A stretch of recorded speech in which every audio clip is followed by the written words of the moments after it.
Hey guys, welcome back to my channel. I'm so excited for today's video because I am going to be working on a month-long project for the month of August. I currently have 25 books sitting on my currently reading shelves on Goodreads, and I want to dwindle that down. So I'm focusing on finishing all these books that I haven't finished in the month of August.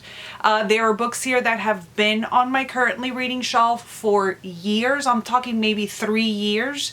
And so the way I want to do this is I am planning on reading 4 other books that are not started for the month of August.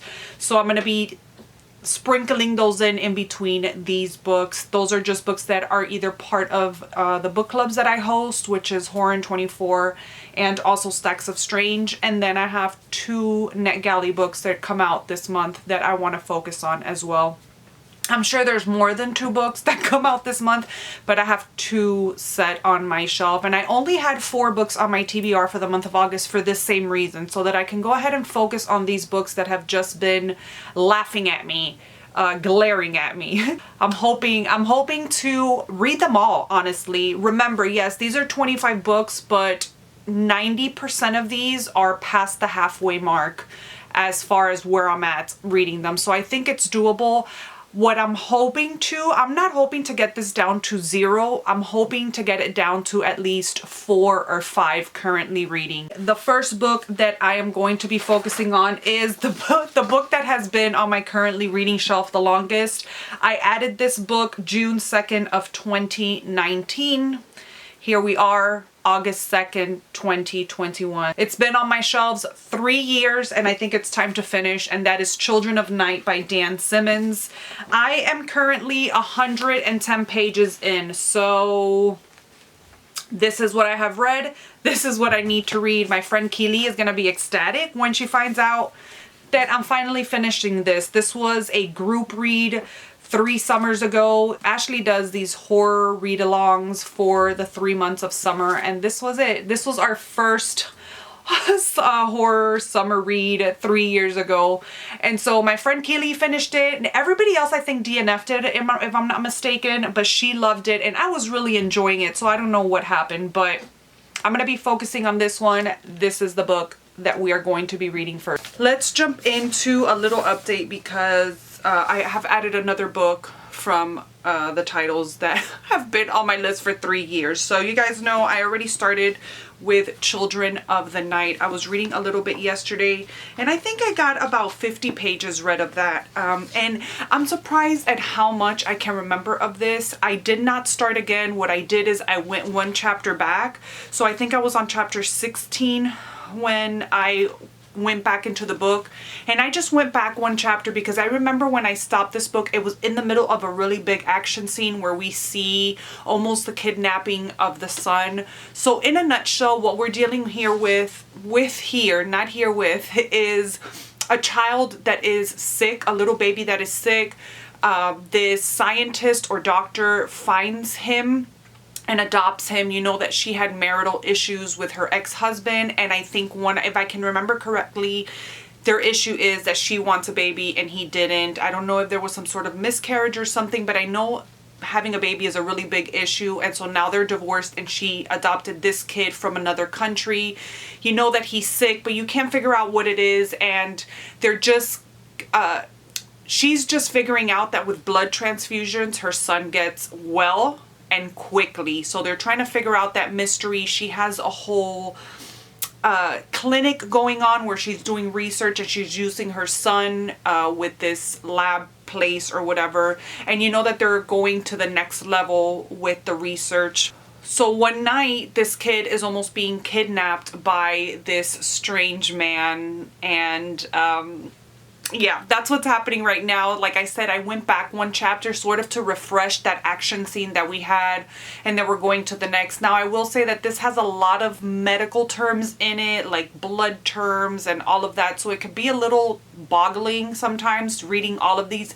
To be completely honest with you, I'm skipping sometimes over some of them because they're like long words and long sentences.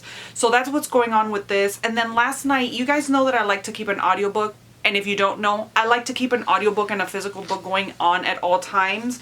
Although sometimes I have an audiobook and like 6 books, physical books going on at one time. Or in this case, 25. So since I like to keep an audiobook, what I decided to do, I actually found the audiobook to one of the books that I wanted to read in this vlog, and it's one of my latest ones. This book has been on my currently reading shelves for exactly 3 years yesterday. I added this book August 2nd of 2019. I was really enjoying it, but again, this was for a read along that some people were having over on Instagram 3 years ago, and I just never finished it. So here we are, and I found it as an audiobook, so I am listening to the sisters brothers on audio. This one I did start again because although I can remember the basic outline of it or the basic plot of it, I just wanted a little refresher, so I have started again. Here we're following 2 killers for hire, and they are hired to go all the way to, I believe it's California. I can't remember exactly where they are, but they have a long trek ahead of them, and it's just following them to this place to kill this man. We don't know who the man is yet. I think we're just starting to learn who this other man is, and it's just their journey of these 2 brothers. They're killers. Obviously they're not good news, and so that's what's going on in the book. We are on track, you guys. I'm reading 2 of the books. That's been longest on my TBR. There's one in between this one that I haven't gotten to yet, which is the one that I'm super excited about, which I really don't know why I stopped reading, but I will get to that one as soon as I finish these 2. Still loving these, and honestly, like, I don't know what my problem is. Why did I stop reading these? Today is the new Stephen King release, so I'm gonna go buy that, and I'm probably gonna start reading it right away. I might do a vlog about it as well, but I'm reading his work in chronological order, but whenever a new book comes out, I try to read it unless that book has to deal with a backstory or it's connected to another story that I haven't read yet. I won't read it. Like If It Bleeds, I haven't read those stories yet. I bought the book, but I haven't read it because I know that it has some sort of connection to maybe Mr. Mercedes or one of those books, and I haven't read those books yet. So I haven't read that one, but I'm super excited for Billy Summers. And I don't know if we're ever gonna get through this vlog if I'm starting new books. I'm about to jump in the shower, but I just wanted to come on here and let y'all know I'm 90% into this. So almost done, and I am loving this. Loving this. This is not going to be for everybody, but we'll talk in a little bit when I actually finish it. But I'm just loving the storytelling in this. I'm loving the characters and the storyline itself. See you guys in a little. Hey guys, good morning. I finished The Sisters Brothers last night. I am so happy. I can't tell you how accomplished and happy I feel right now. Let me take these off because they're glaring a little bit. It feels so accomplishing to have finished this. This was fantastic. Fantastic. Now, this book is not going to be for everybody. If you like character-driven books, I highly recommend this. There is a plot and a point to this story here, but I found it to be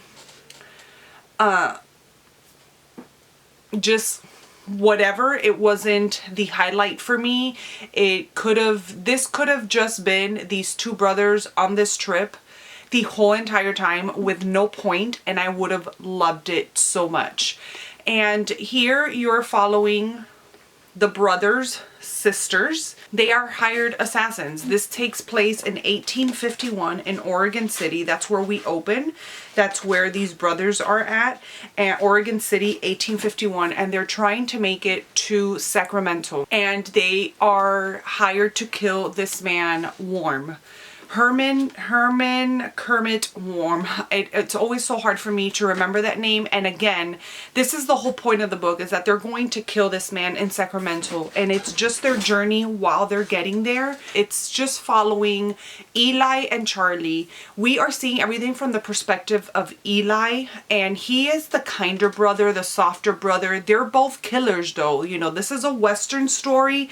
They're both killers, and they're brutes, and they're just, you know, they kill, and it's a Western again, so you can imagine the kind of men they are. But along the way, you really get to know them as individuals. You know that one of them, which is Charlie, he is the harder one. He is the one that just works on instinct and not on any kind of emotions, not even towards his brother. He's the one that just sees women as a fun time, doesn't treat them nice, doesn't really treat his brother nice. He's just in it for the money and for the killing, and that's that. And then you have Eli, and he's the softer brother. He's still a killer, but you know, he loves his brother, and he's the one that tips extra to the women. He's the one that actually sits there and talks to them and spends times with them. He sees himself maybe one day settling down, and somewhere along the way he starts realizing that he just doesn't want to do this anymore. He wants to settle down. He wants him and his brother to get out of this killing life and settle down and maybe open up a little store or open up something with all the money that they're making out of this job and that they've been making on the way to the job. He just feels like this could be it. Like this, he wants this to be the last job, and his brother's like, no brother, that's not, no. And so right there, Eli realizes that his brother really doesn't care for him the way that he does. So he has like this whole turmoil inside of him, and it's just these two characters going along. I loved Eli so much. I mean, I like Charlie. He's the least likable character in the book, but you feel for Charlie because you're seeing Charlie through Eli's eyes. I flew through this in less than 24 hours. I was listening to the audiobook, which was fantastic as well. If you're an audiobook listener and you don't know whether you like Westerns or not, now granted, I will say I don't think this is like any normal Western. I think this is a little bit of an easier Western read. Again, I haven't tried anything else, but for something that's set in 1851, it read super, super easy and quick. It wasn't complicated. It was straight to the point with these two characters. This has won 2 awards, has been finalist for so many other awards, and I usually don't pay attention to things like that on my book. Like when they have stickers or whatever, I don't care what award you won. But this is one of those books that I closed and I was like, yeah, I can see how this won so many awards in 2011. I loved it. I ended up giving this one 4 stars. I needed this project to finish this book. I know that. And if this is the only book that I finish in this whole entire month and with this whole project that I'm working on, I will be a happy camper. It won't be. It won't be. But I loved it. I am physically reading Billy Summers, and so Children of the Night has, you know, been pushed to the side just until I finish Billy Summers. I'm hoping to finish it within the next couple of days. So I'm not going to be working on that one until I don't finish my physical read of Billy Summers. So I'm going to pick up another audiobook, and I am so excited. I already checked it out from Hoopla. I'm looking at it right now. And out of all the books on my currently reading shelves, besides The Sisters Brothers, I think this is the second one that has been like haunting me to finish on my currently reading shelves. Let me go get it. Boy's Life by Robert McCammon. This is the perfect summer book. So it's like, I mean, could I have picked a better month or time or season to read this? No. Okay, so when I left off, again, this is another book that I left off at 110 pages. So it's time to pick it back up. I am gonna restart this. I remember what happens, but because I'm going to be listening to the audiobook, I don't want to be looking to where this is, you know, in the audiobook. I'm just going to start it all over again because it is so good. The beginning of this book is so good that I want to reread it. Hey guys, so I have made it past the point that I was when I first started reading it. So when I stopped the first time around, I was on page 110. Now I'm on page 143. I'm making progress. So I was a little bit worried because I knew that I remembered a lot from this book. I was like, I was for certain that I remembered everything. And so I restarted it just to make sure, because this is that kind of book that you have to like feel and experience. You know what I mean? And so I wanted to restart it because I wanted to feel for Corey again. Corey, is that his name? I believe so. we're talking about a boy's life. I don't know, because I think I went like this, and anyways, wow. Okay, so yeah, I just wanted to experience everything again. This is a coming of age story, so I just feel like I just wanted to have a continuity to it instead of just starting from where I left off. And I started it, and then things started happening, and I'm like, wait, am I thinking about another book with the events that happened? But no. So I had forgotten how it starts and everything that happens until the point that I clearly remember, where it's the town over, the same town there, they get over flooded one night, and there's this monster in the river. They call him Old Moses, and every year, I believe it's every year, the lady, which, if I'm not mistaken, the way I'm understanding it is now granted, this takes place in the 60s, so number one, there are racial slurs, so if you have a problem with that, and you have a problem even with recognizing that the book was just a book of its time, then I would stay away from it, because there are racial slurs. And also there is like segregation in the sense of like in the town. So like there's the place where the white people live, and then there's a place where the black people live. I can't remember like what the names are of these towns, but all you know is that the lady, she's from the black side of the town. She's known as like the witch, the voodoo lady, and she comes every year on this parade thing to the river to feed the monster, which is Old Moses. And this one year they're there, the kid is on the way to school with his parents, and the parade is going on, and so the lady comes to the river, throws some meat into the water, and then makes a face and sort of walks away, and you learn that the monster didn't show up that day. And the kid is going about his day, but that night they're sleeping and they get a phone call, and they're saying that the town over, which is where the black people live, is getting flooded because the river is like overrun, or I forget what it was, but the town is flooding. And so some people are like, why do we have to go help them out, you know, whatever. But they all decide collectively to go to the town and help them out. And Corey has a run-in with the monster. Mind you, around all of this, there is a murder mystery at the beginning of the book where this car comes out of nowhere and almost hits them, but they ends up like it ends up going into the river, into the embankment, and ends up going down. Now this river is said to be like almost bottomless, like it's really, really, really, really deep.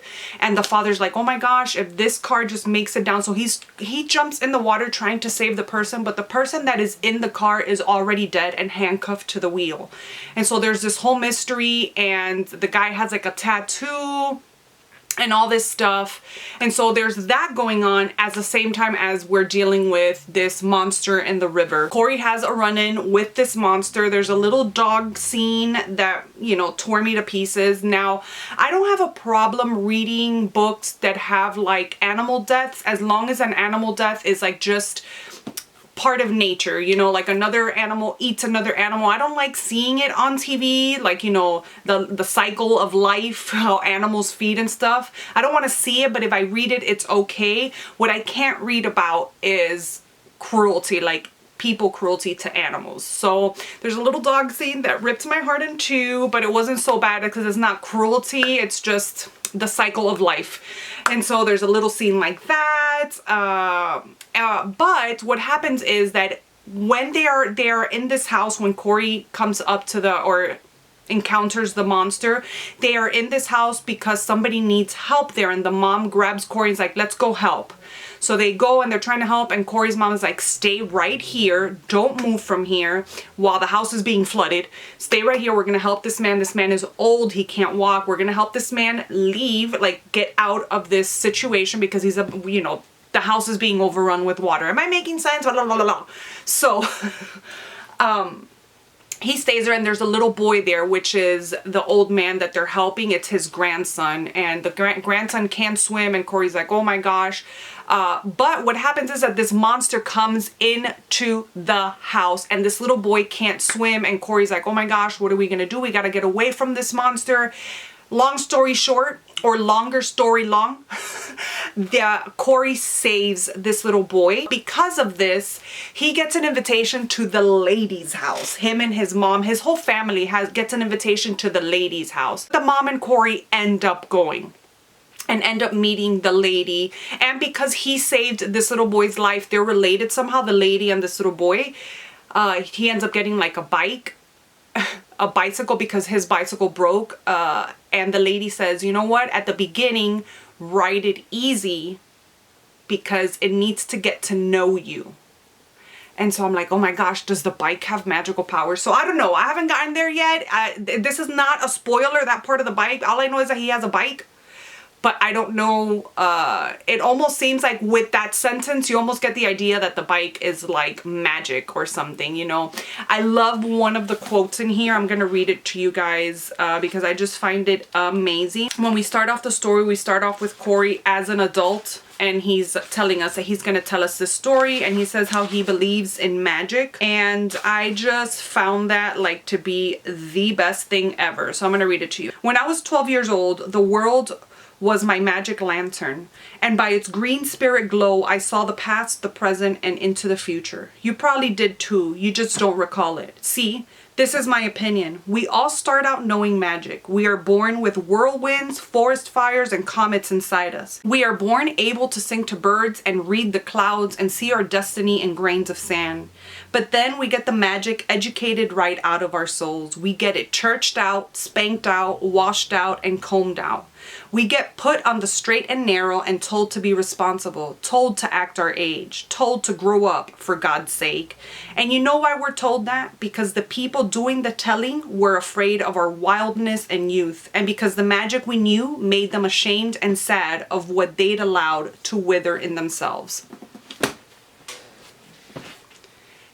That sentence right there, well, not sentence, but that like piece of paragraph right there, that's how I feel. You know, magic in a sense, you know, I'm not talking about like, you know, but I feel like we are born with this like magic inside of us, and this innocence, and this just curiosity for everything, and this need to know everything, and this need to like this belief that we can solve everything and we can do everything. And then little by little, as we go growing up, society, schools, parents, church, anything, it just little by little kills that magic spirit inside of us. And I can't stand that. Like, I am a kid at heart. I'm 40 years old, but I'm a kid. I'm almost 40, but I'm a kid at heart, and I'm always playing and I'm always laughing. And don't get me wrong, I have my days where my mind is just like, no bitch, not today, but at heart I'm a kid, you know. So I just felt that little piece of paragraph so much. Why am I getting teary-eyed? This is stupid.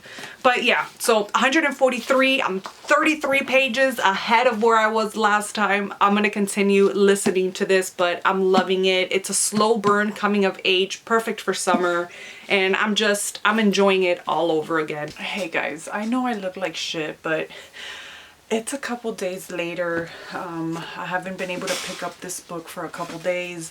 It's Monday today, and the weekend just passed, and I think I've mentioned this before, but I don't get as much reading done during the weekend as I do during the week. So I picked Boy's Life back up today.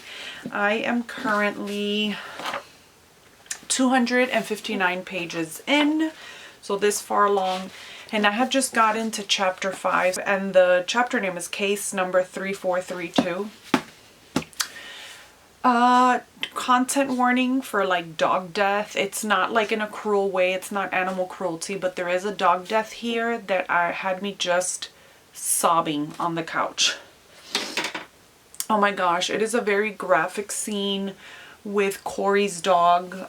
He has been hit by a car, and he is dying. And I just, oh my gosh,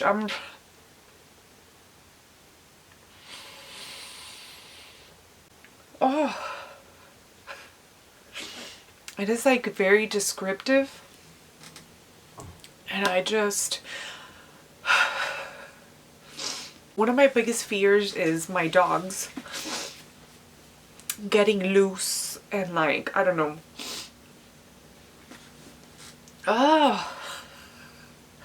So that's what happens here is the dog gets loose and he's just out in the streets and he gets run over by a car. And like the dog is still alive when he goes to see him. Oh my gosh. Okay, I'll pick back up tomorrow because I can't talk right now. So I am 303 pages on Boy's Life. I really love the beginning of the story, but I'm feeling uninterested. I have lost interest. I'm a little bit bored. We just had like a really intense scene or chapter, and while it was intense and stuff, I found myself not caring anymore what was happening in the book. I am gonna finish it because I have the audiobook says I'm 73% of the way through. I mean, this is all I have left, but I'm really not caring about what's happening. Like I said, I've really lost interest, which is sad because this is a coming of age story and I love coming of age stories. It doesn't matter how boring it is to me, I still find something fascinating about a coming of age story. But it's just, I feel like we started in one place and it's turning into something else that's just not keeping my interest. I thought this was gonna be a little bit more supernatural, and let me tell you, it might still be because we haven't dived really into the bike that he receives that is sort of like supernatural in a way.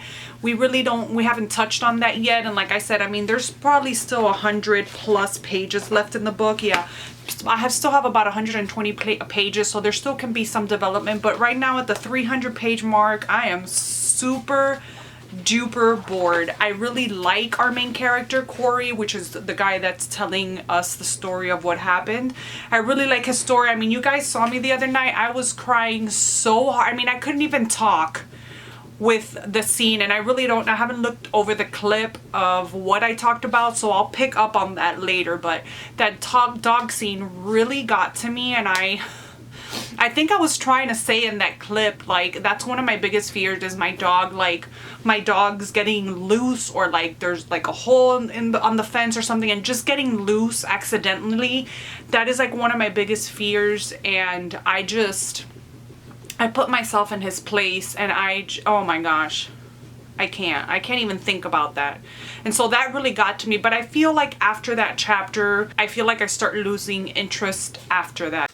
3 years later, but I finally finished Boy's Life. Let me tell you, it redeemed itself towards the end. Like, I just finished it and it gave me the feels. I was crying. Like, the ending is full of quotes, like full of quotes.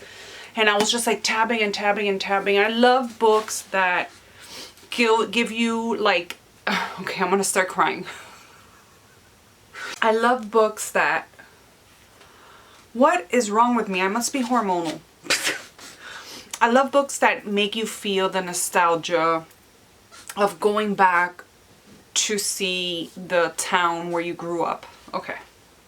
I just finished reading this book, so I'm like getting all the emotions.